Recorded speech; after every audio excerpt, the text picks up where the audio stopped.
আজ রবিবারের সকাল। আজ আমরা বানাবো কাঁচকলার কোপ্তা।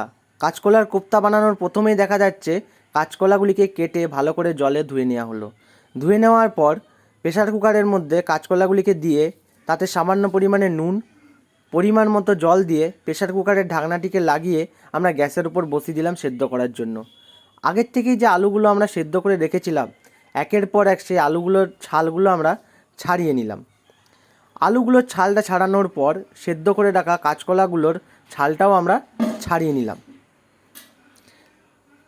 আলু এবং কাঁচকলার ছাল ছাড়ানোর পর একটা বাটির মধ্যে কাঁচকলা, সামান্য পরিমাণে আলু, ওই 2-3টে নেবে, তারপরে ময়দা, অ্যারারুট, নুন, চিনি এবং অবশেষে আদা, পেঁয়াজ, রসুন বাটা দিয়ে আমরা একটা ভালো করে মাখিয়ে নিলাম। মাখিয়ে নেওয়ার পর এরকম একটা আমাদের ক্লে টাইপের তৈরি হয়ে গেছিলো। এরপর কড়াইয়ে সামান্য পরিমাণে সর্ষের তেল দিয়ে গরম করতে দিলাম। সর্ষের তেল যেই গরম হয়ে গেল, আমরা বড়াগুলোকে একের পর এক ছেড়ে দিলাম এবং ভাজতে থাকলাম আমরা।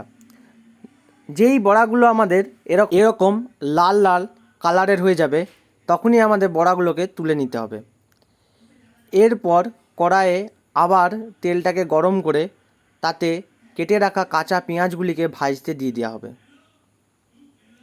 পেঁয়াজগুলি যেই লাল লাল ভাজা হলো, তার মধ্যে একটা কাটা টমেটো আমরা দিয়ে দেব। এরপর একের পর এক মশলাগুলো আসবে। প্রথমে আমাদের পরিমাণ মতো নুন, তারপরে আমরা দিয়ে দেবো সামান্য পরিমাণে হলুদ গুঁড়ো, তারপরে জিরে এবং ধনে গুঁড়োর মিক্সচার দিয়ে দেবো এবং অবশেষে আদা, পেঁয়াজ, রসুন বাটা। এরপর যে সেদ্ধ করা আলুগুলো ছিল সেগুলোকে কেটে এরকমভাবে মশলার মধ্যে দিয়ে দিলাম, যাতে কষিয়ে নেওয়া যায় ভালো করে। ওই তোমরা 5 থেকে 6 মিনিট কষাবে। কষানোর পর পরিমাণ মতো তোমরা জল দিয়ে দিবে।